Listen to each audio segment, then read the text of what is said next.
Veteran returns home from war, gets warned by neighbor about going in.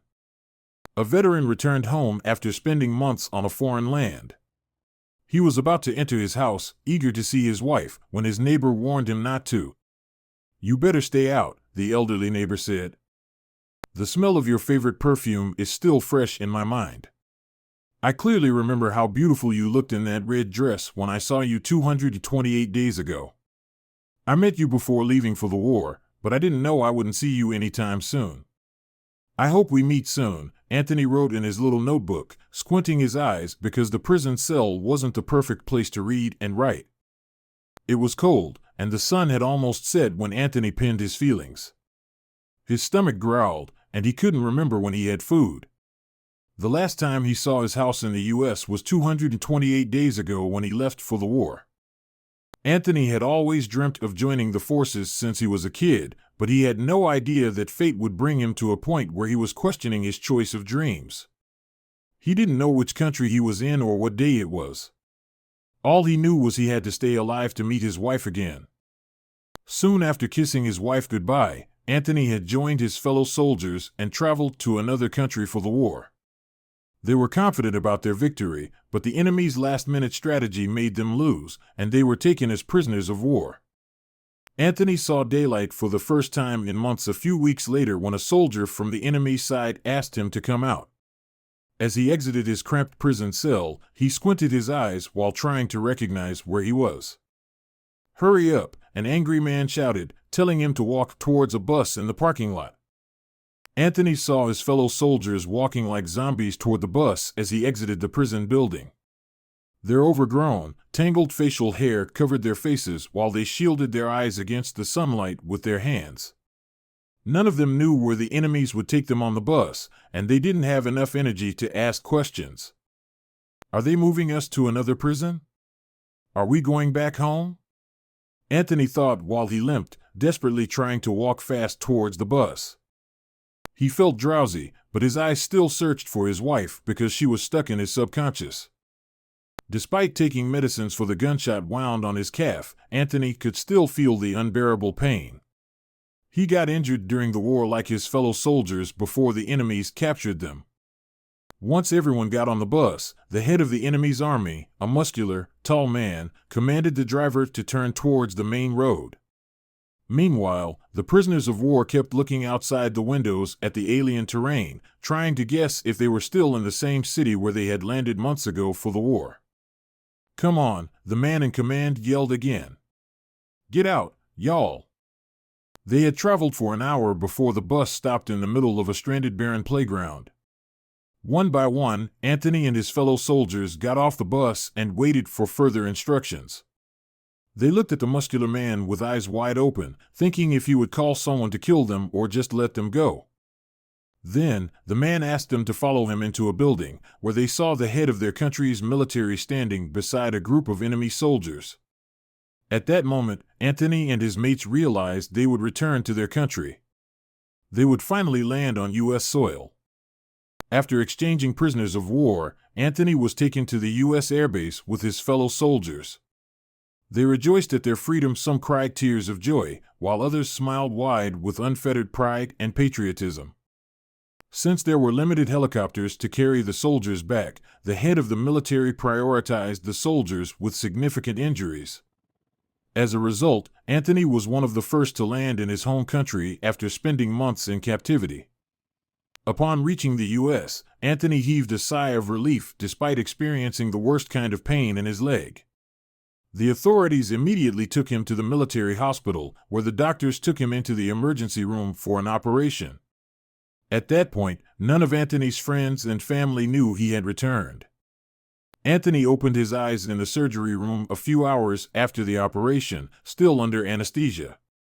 He felt drowsy, but his eyes still searched for his wife because she was stuck in his subconscious. "Hey, Anthony," a doctor greeted him a few minutes later. "How are you feeling now?" "I feel better," Anthony said while looking at the doctor. "That's great news," he replied. "We will keep you under observation for 2 days. Would I be able to go home then?" "Yes, Anthony. Your wound had healed on its own during the past few months," the doctor said. I am sure you would be good with a walking aid for now. Oh, that's a relief. Anthony smiled. Should I call Melissa right now?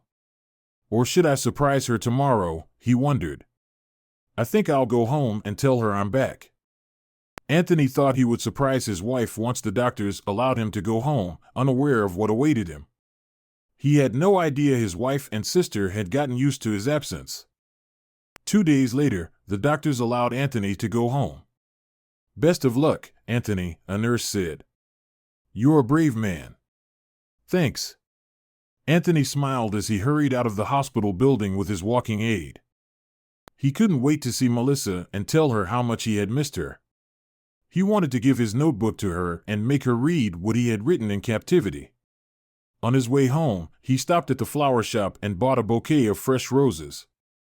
My wife loves roses, he told the lady packing the flowers. I'm meeting her after almost 8 months. You must be so excited to see her, the woman exclaimed. I am. I am, Anthony nodded. He sat back in the cab and asked the driver to take him home. On the way, Anthony kept thinking about what he would tell his wife. He planned to order her favorite pizza for dinner, unaware he wouldn't want to stay in her house after seeing her. Once the cab stopped outside his house, Anthony quickly exited it and walked towards the entrance. He stood at the doorstep and slid his hand in his pocket, searching for the keys, when he heard his neighbor call his name. I'm glad to see you after so long, Anthony, the elderly man said. But you better stay out of the house. Anthony frowned and gave his neighbor a confused look. He was about to ask why, but his fingers touched the keys inside his pocket, and he pulled them out. He smiled at his neighbor and pushed the key inside the keyhole.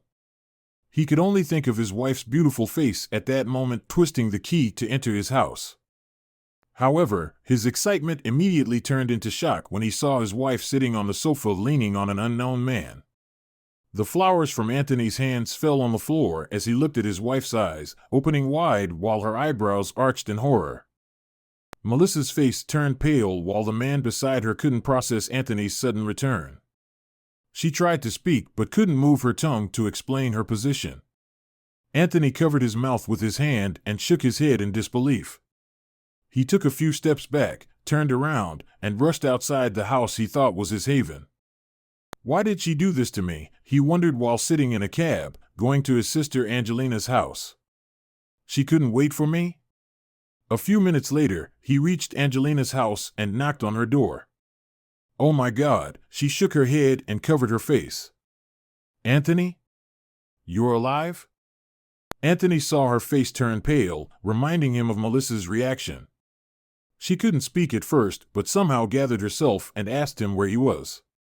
It's a long story, Angelina, he said while entering his parents' house. She lived there alone after their parents passed away. It started.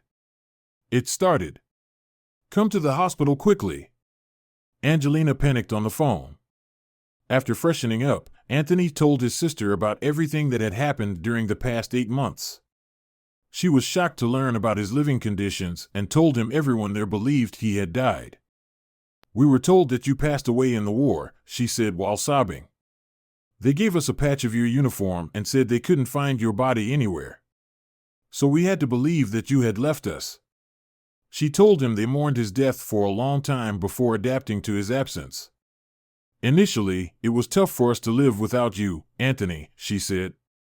But then she found another man and decided to live with him? Anthony blurted angrily. I saw this man at her house today. It's hard, brother, Angelina said. But we had to move on. After discussing a few more things with his sister, Anthony decided to rest in her bedroom. However, he was shocked to see baby clothes, toys, and a stroller inside. Are you pregnant, Angelina? He asked curiously. Not me, Angelina shook her head while looking down, and Anthony instantly understood why she couldn't look him in the eyes. Melissa, he gasped. It's not what you think it is, brother, Angelina said, asking him to sit on the bed.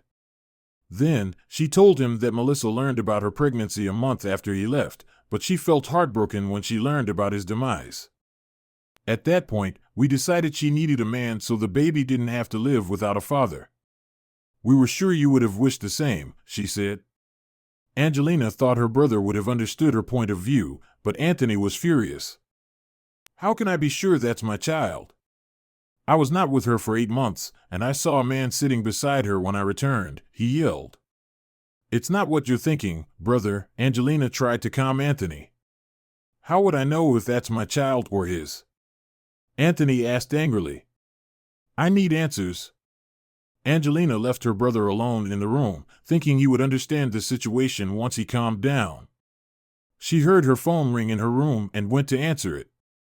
Hi, Angelina, Melissa said. Is Anthony at your house? Yes, Angelina replied. He's here, and I told him everything. He just needs some time to process everything. Then, Angelina told Melissa what had happened with Anthony while he was away. The following day, Anthony visited the cemetery to pay respect to his fellow soldiers. He was sitting at his friend's grave when he saw a familiar man pass by. Upon looking at him again, he realized it was the person he had seen at Melissa's house. Hi, Anthony, he said. I'm Peter. Hi, Peter, Anthony looked at him from head to toe. The men beat around the bush before coming to the topic they wanted to discuss. Have you and Melissa slept together? Anthony asked hesitantly. What? Peter laughed. Let me show you something. He turned around and showed Anthony a bruise on his neck. I tried to kiss her once, and you know what she did? Peter asked. She pushed me so hard I accidentally hit my neck on the wall. Really? Anthony was shocked. Before Peter could respond, he received a call from his sister, her voice shaking. It started. Come to the hospital quickly. Angelina panicked on the phone. She's giving birth. What? Anthony quickly hung up and rushed towards the hospital. He still wasn't sure whose baby it was, but all his doubts disappeared once he looked at the baby girl. She had the same eyes as him and a few spots below her shoulder blade as Anthony did. With tears trickling down his face, he held his baby girl in his arms and kissed her cheek. Then, he gave his daughter to Melissa and held her hand. Thank you for making the right decision for our daughter, he said, her hand sandwiched between his. I'm grateful to you for trying your best to give our child everything. At that moment, Anthony forgot everything. All he wanted was to live a happy life with the woman he loved most.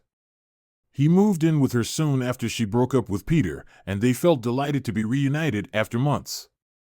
Anthony thought his wife and sister would be missing him, but he was shocked that they had adjusted to his absence. Melissa found a partner for the sake of her child after learning about Anthony's death. Her decision seemed evil to him, but he later realized she was right.